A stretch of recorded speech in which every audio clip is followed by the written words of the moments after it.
Hello and welcome everyone to this Destiny movie night where we are going to dive into the movie Memento.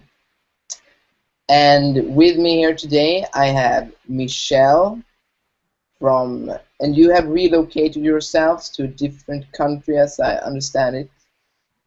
Yes, Vienna, Austria. Vienna, Austria. So welcome, Michelle. And then we have Marlene and you are still in Mexico City, Marlene? Or? I'm in Mexico, yeah. In Mexico.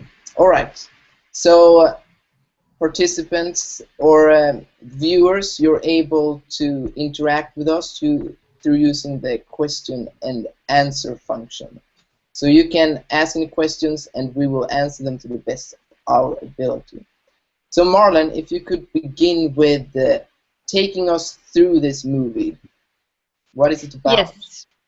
This is a 2000 movie directed by Christopher Nolan, and it's about Leonard, the main character that we see going through a specific process and a specific story that is told backwards to begin with, which is also an interesting aspect of this movie.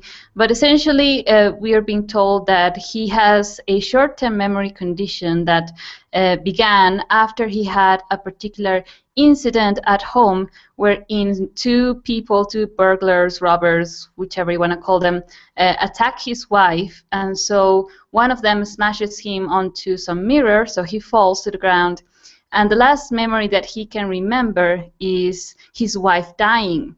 So he actually devotes his entire life to find the other person, because one of them he actually gets to kill, but he says there must be a second guy, the guy that smashed me, and I am committing my life to find this killer.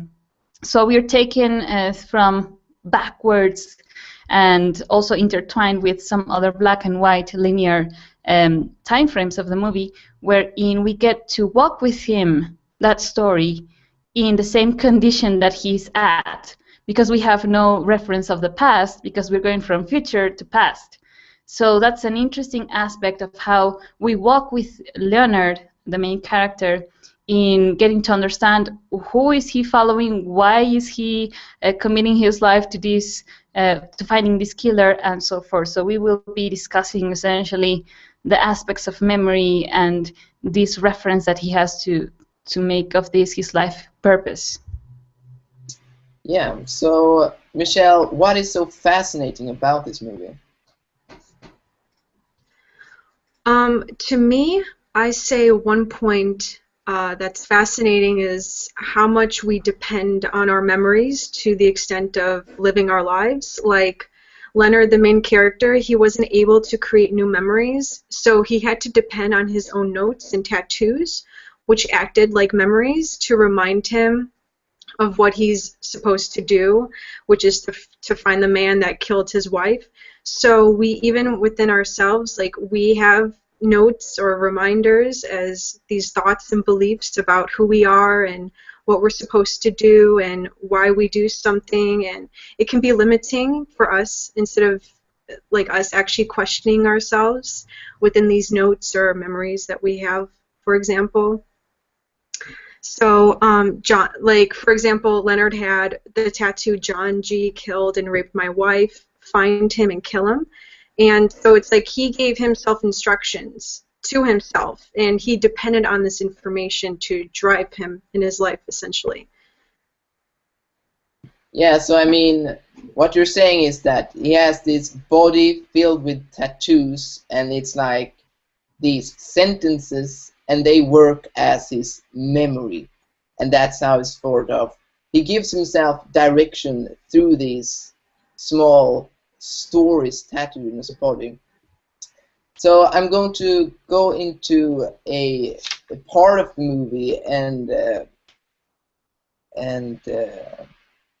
share a citation here that we can go deeper into to sort of investigate this aspect of how we use our story to justify the way we live. So in a part of the movie, it's Natalie, a girl, and Leonard. They are having a discussion, and so Natalie says, "Get rid of Todd for me. Kill him, and I'll pay you."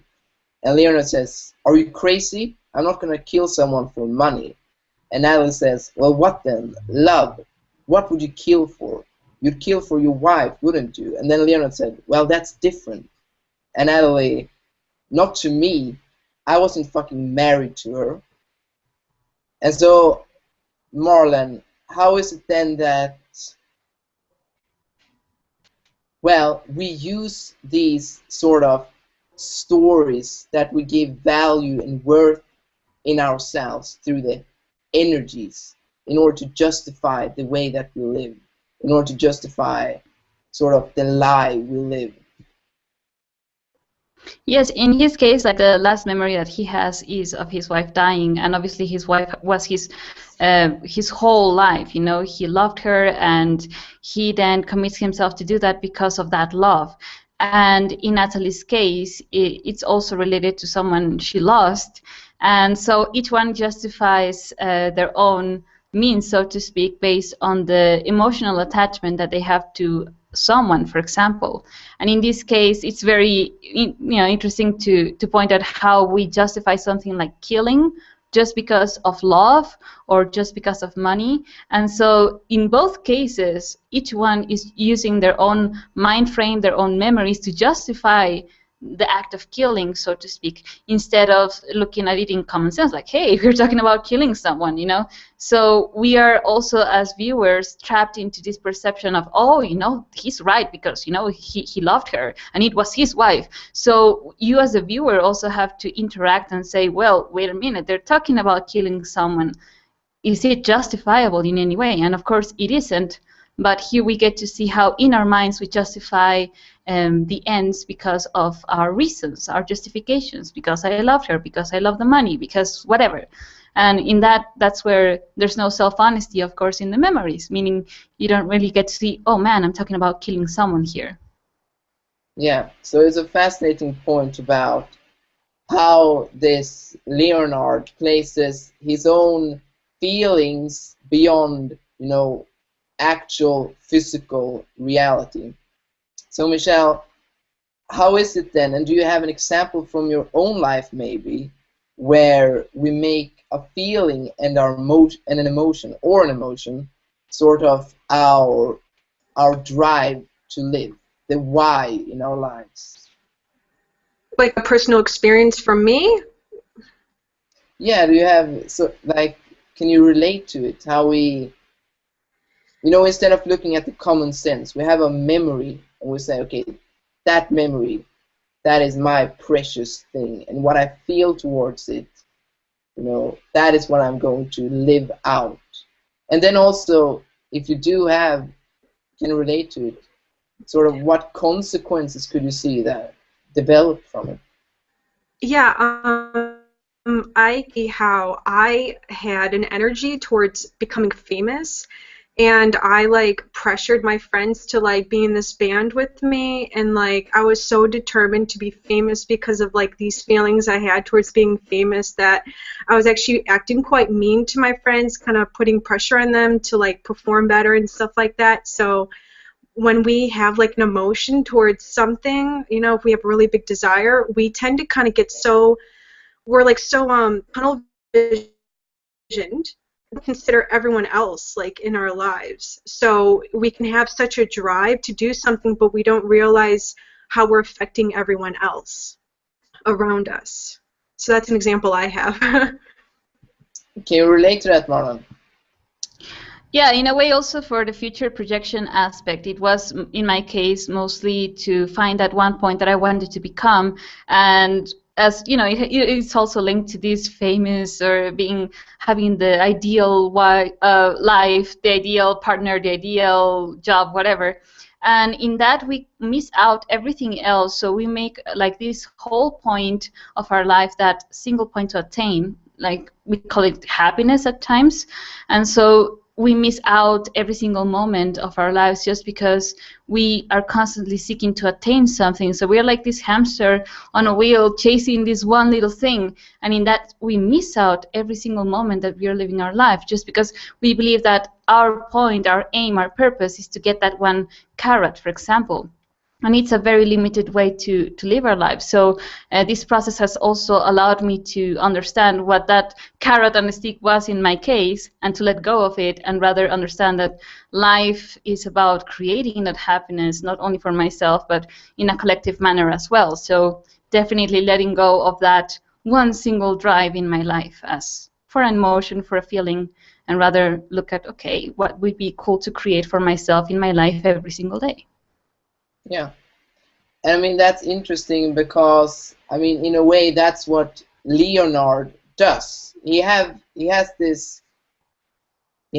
his story, you know, his purpose. And what drives him within that is a feeling of vengeance and experience.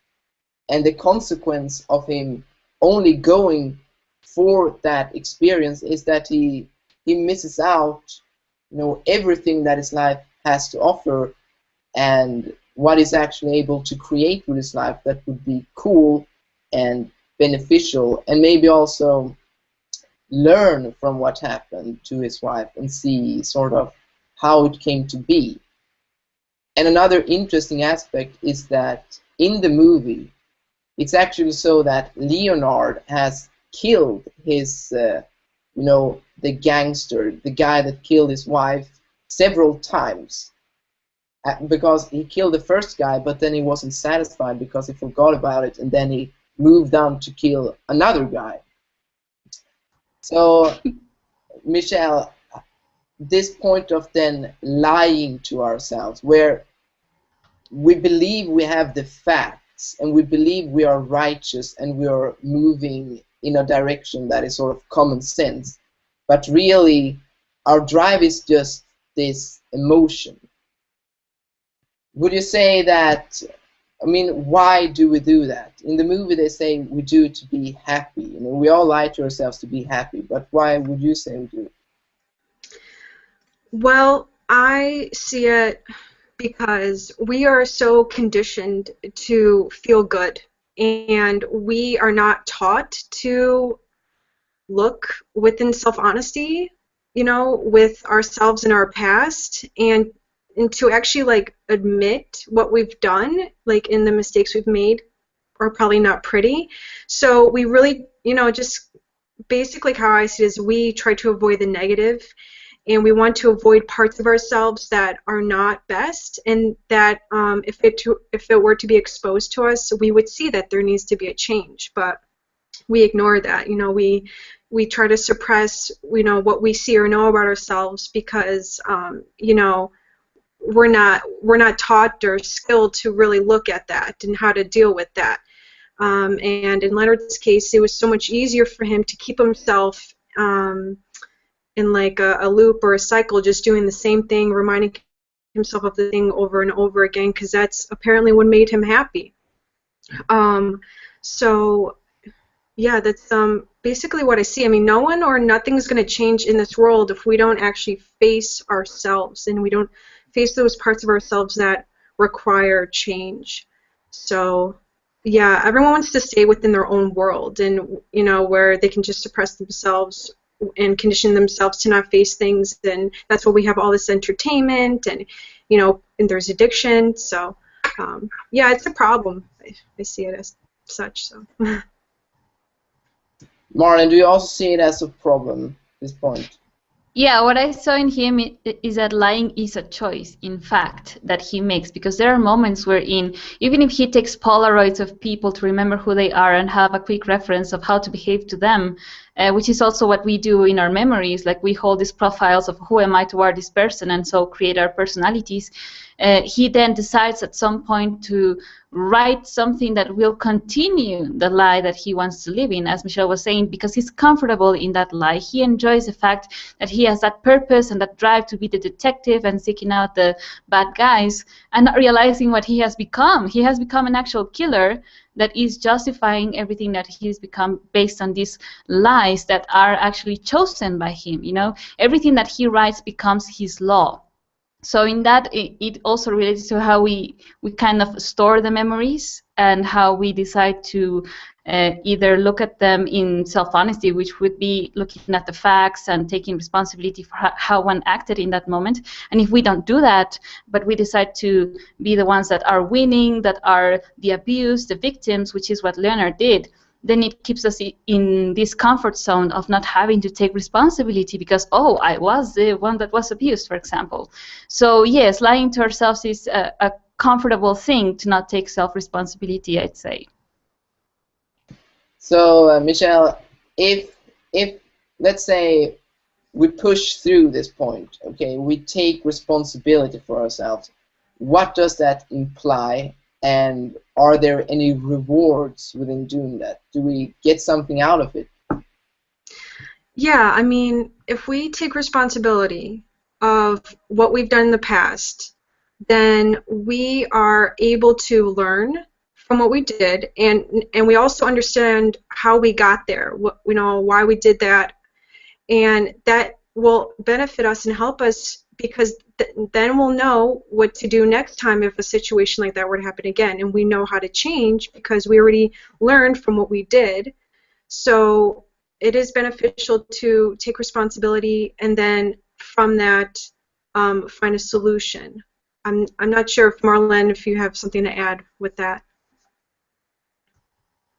Well, it would essentially unload us, meaning remove that whole baggage that we usually hold as usually our memories. You know, in his case, this memory of his wife and this vengeance. If he was able to, for example, self-forgive that vengeance, then he would have to actually create a purpose in his life. Like, okay, I forgive that point. I then rather create my life even from a moment-to-moment basis. So the benefit is obviously not having to hold on to some grudge, to some hatred or some animosity toward someone or something in your life, which usually drags us. You know, we get to an older age and then you go and look back and say, well, what did I do with my life? Oh, I only lived through vengeance.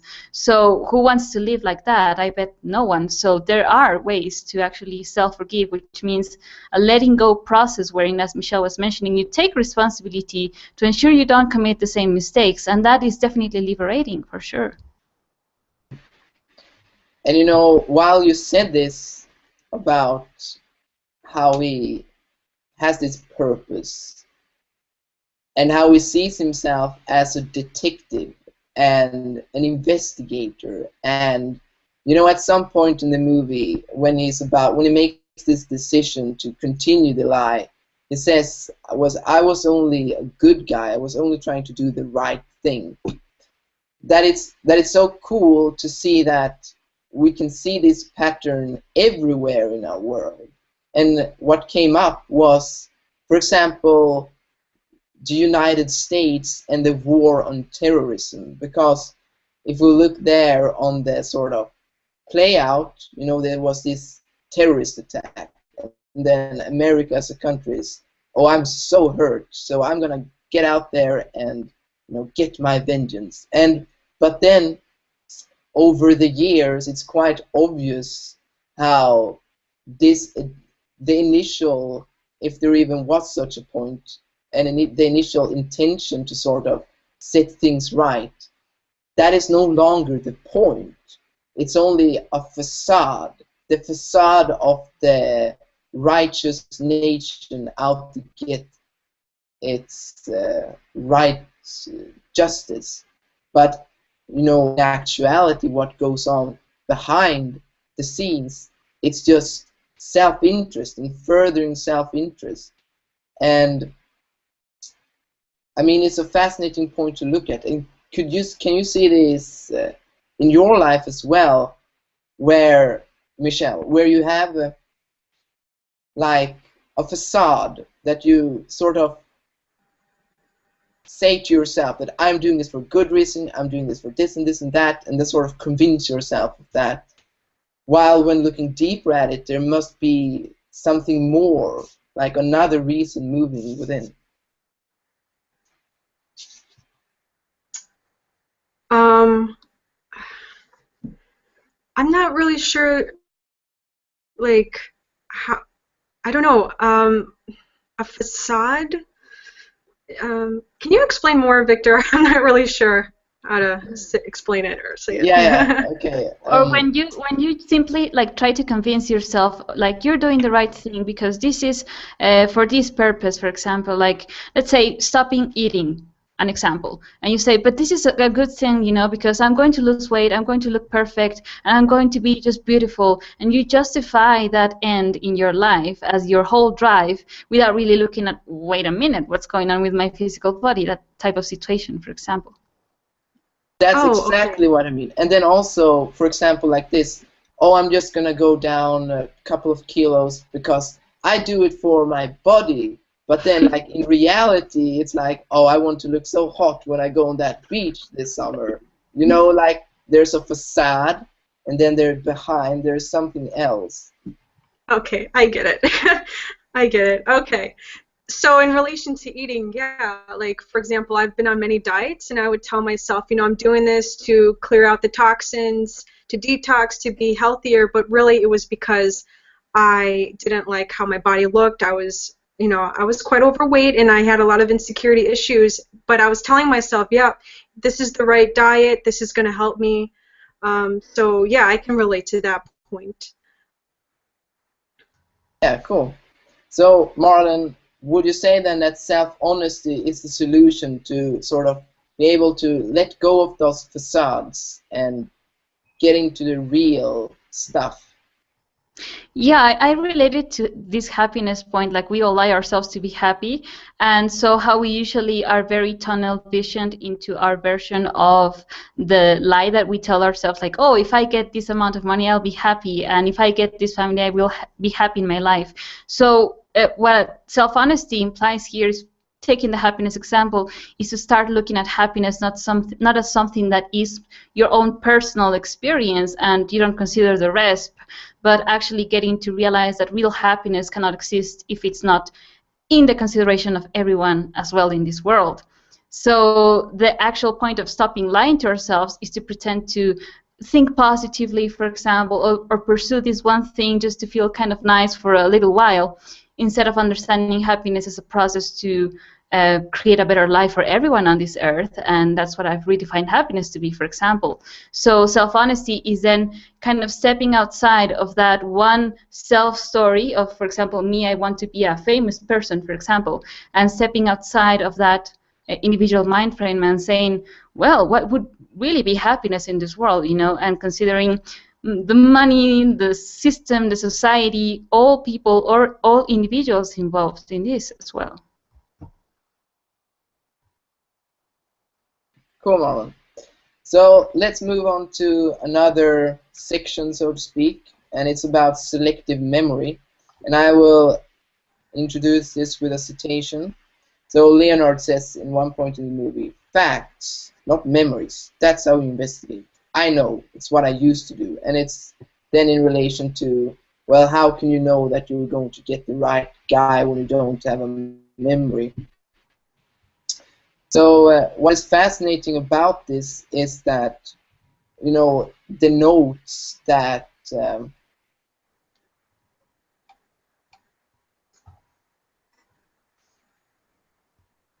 we are losing you, or deliberately sort of, whoops, misplaced certain details and notes, and how that is then, you know, can be seen as a form of, you know, selective memory.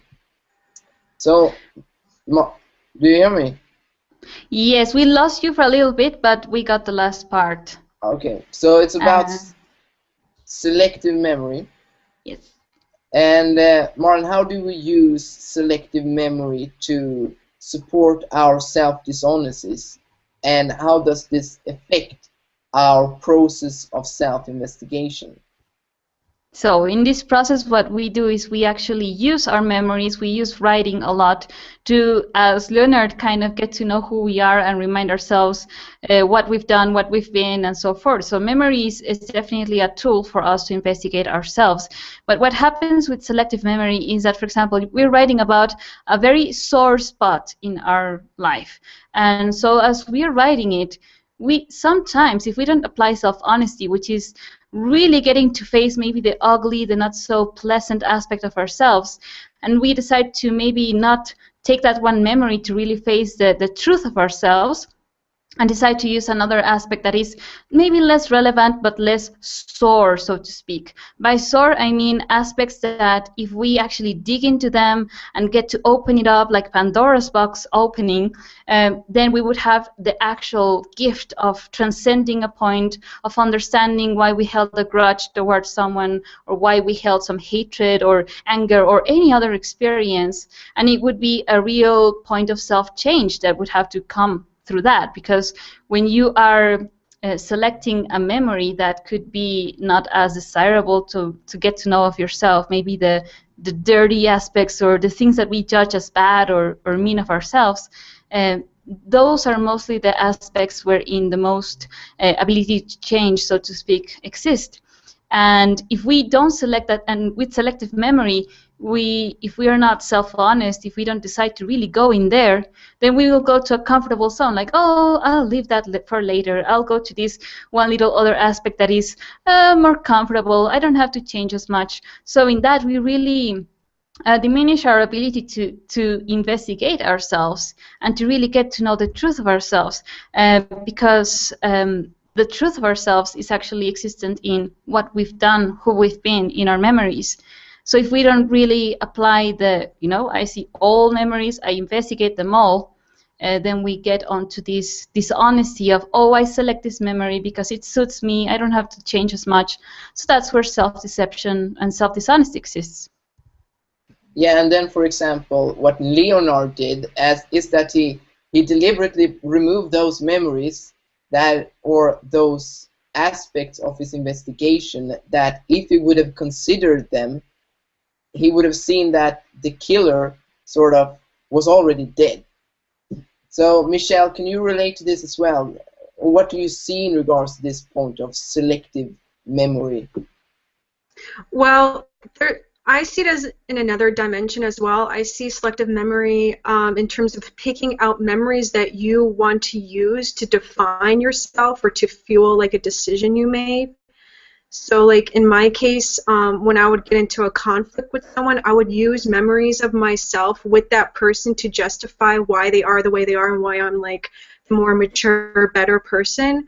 So I also see it in that regard where Leonard would just use his those little memories of the flashes of like his wife dying, or like the tattoos, how he would use like those memories to actually like fuel his decision to keep trying to find the person to kill him.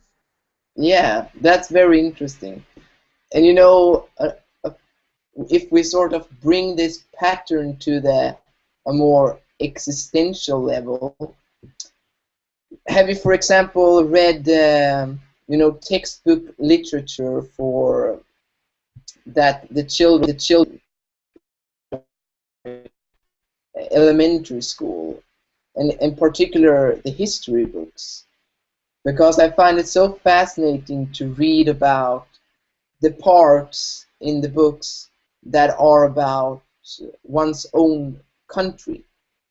Because at least here in Sweden, when we read about the Swedish history, it's so that only certain aspects of the history are sort of picked out and they are sort of enhanced. And that is, the reason for it is to glorify the Swedishness and make ourselves feel so special. So, I mean, can you relate to this as well, Marlon? And maybe how we do it on a personal level as well? Yeah, absolutely. Mostly in this collective aspect, this collective selective memory that you've mentioned is so relevant. Like in Germany, the Nazi point is not taught at all to anyone because it's considered this black spot in Germany's history. And we have the same here in Mexico. Like, oh, the Mexican Revolution was such a great thing, and then you don't really get as much attention to what happened later, which was just the same thing with the revolutionaries on top. So we as collective individuals also, something that emerged is that we come into this world life after life, and we also have forgotten ourselves, you know, the past lives and so forth. So this world in itself is like our own tattooed body in a way, where we might not remember what we did, but we see the consequences and we're facing them. Yet, at a history level, we tend to want to still see ourselves as some victors, for example, as the people that won, as the people that have done some good things, but reality speaks for itself. So it gets to a point where we cannot, you know, match both, you know, this nice little history to the actual fact of the world. And that's where we have to apply some self-honesty as humanity. You know, we cannot really keep up with the lies any longer, as we were mentioning also with world events. And this is also very relevant, I'd say, to this time in our lives. Yeah, that's cool, because as I see it, the consequence of us, when we look at this body as, you know, a human body with tattoos, where we only take certain tattoos and we look at them and we say, oh, they're so beautiful, and then other tattoos we like, I mean, the consequence is that we disempower ourselves, and that we make ourselves unable to direct these negative aspects of our lives. So, Michelle, is this something that you would agree with, that we must allow ourselves to see the bad to be able to create something that is good in the long run? Yeah, yeah, I'm looking at it in terms of self-honesty. You mean like, okay, so like looking within ourselves and seeing something that's not so good, we can use that for our benefit to actually change? Is that what you mean? Yeah, like for example, like Marlon mentioned with the Germans, and how they have seemingly by accident not mentioned anything about Second World War.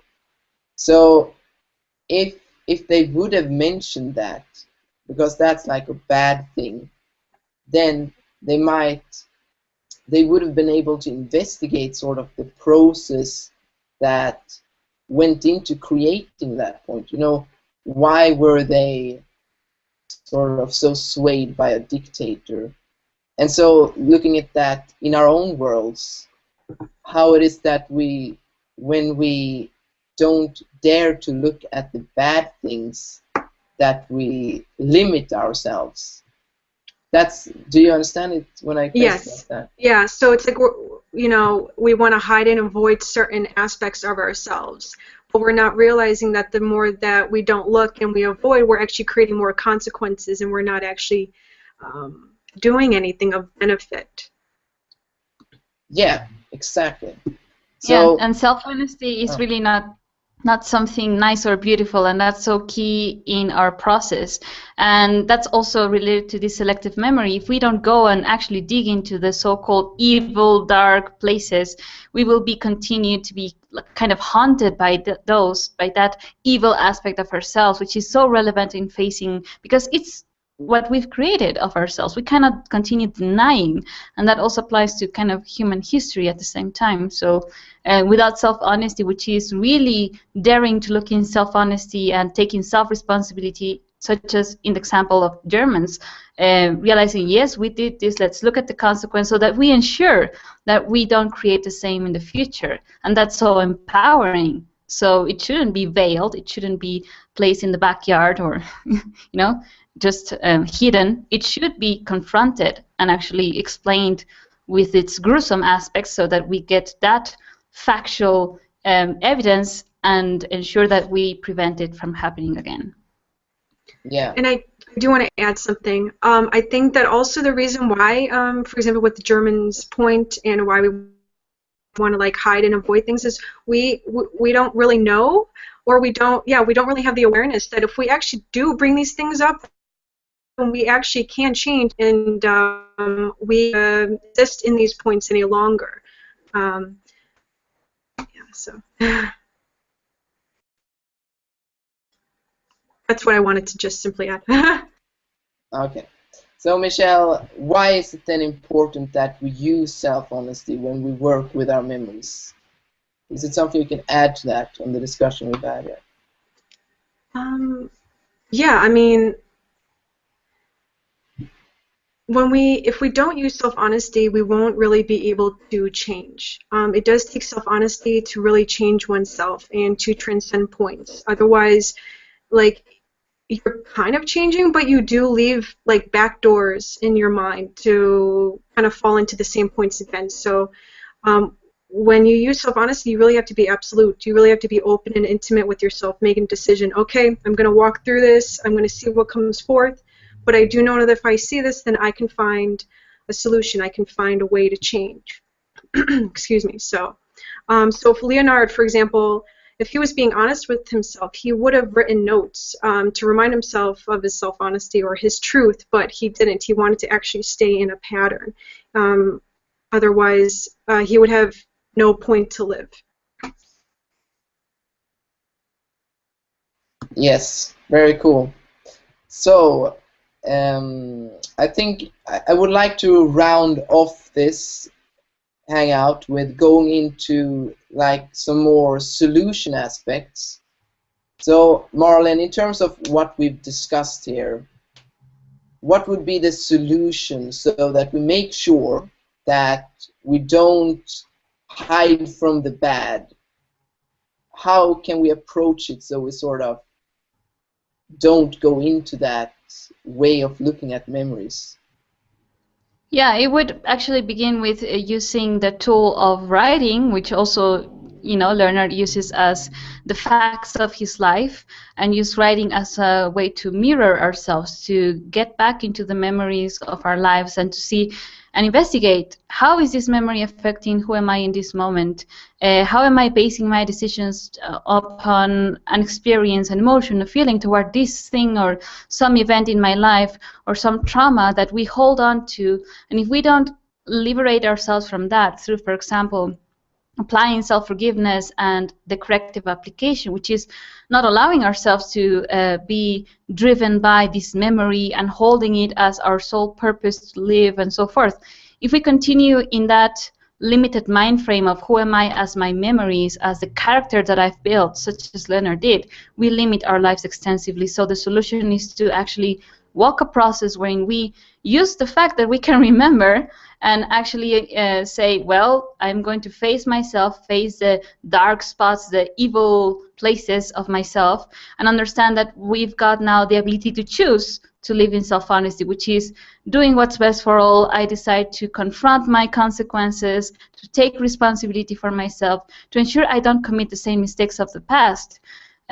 Because even if we didn't have memory as Leonard, if I suddenly lost my memory, I could rely on having these principles. Like if I had to live moment by moment, I would write myself, maybe tattoo, like, be here, breathe, do not harm, do not abuse, take self-responsibility, and check the facts of physical reality. Do not believe your mind. I would actually write myself that. Do not believe what goes on in your mind. Stick to the facts. And in that, by those principles, I could actually even be fine, even if I had no memory or recollection, because I would ensure that I go creating every moment in self-honesty. So that's a solution. That's awesome. What would you say, Michelle? I would, similar to Marlene, write notes for myself to remind me, like, okay, if you react, step one, if you react, breathe, forgive yourself, and I would detail exactly what that is about. So I do have all those reminders because, like Marlene, I would also want to live effectively and live within what's best for all. Yeah, how about you, Victor? Well, yeah, I would probably do the same. Probably notes or some movie, maybe like goggles, like these shades or something. All right, so well, I see time's up. Any last points you'd guys like to add before we say goodbye for tonight?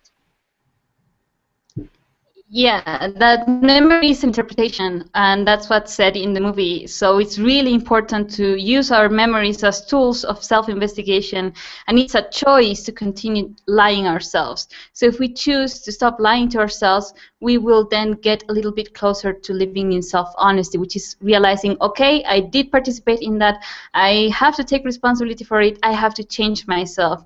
And that's the power that we all have, because we have memories, we have a mind, we have a body. So let's use it in the best way possible. That's what I suggest.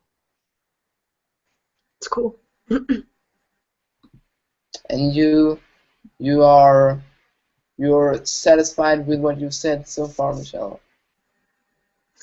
Yes. All right then, so time's up. So thank you very much, participants, and thank you, viewers. Next Friday there will be another movie night with Joanna, and it will be the movie Gun Girl that will be discussed then. So until next time, bye. Bye.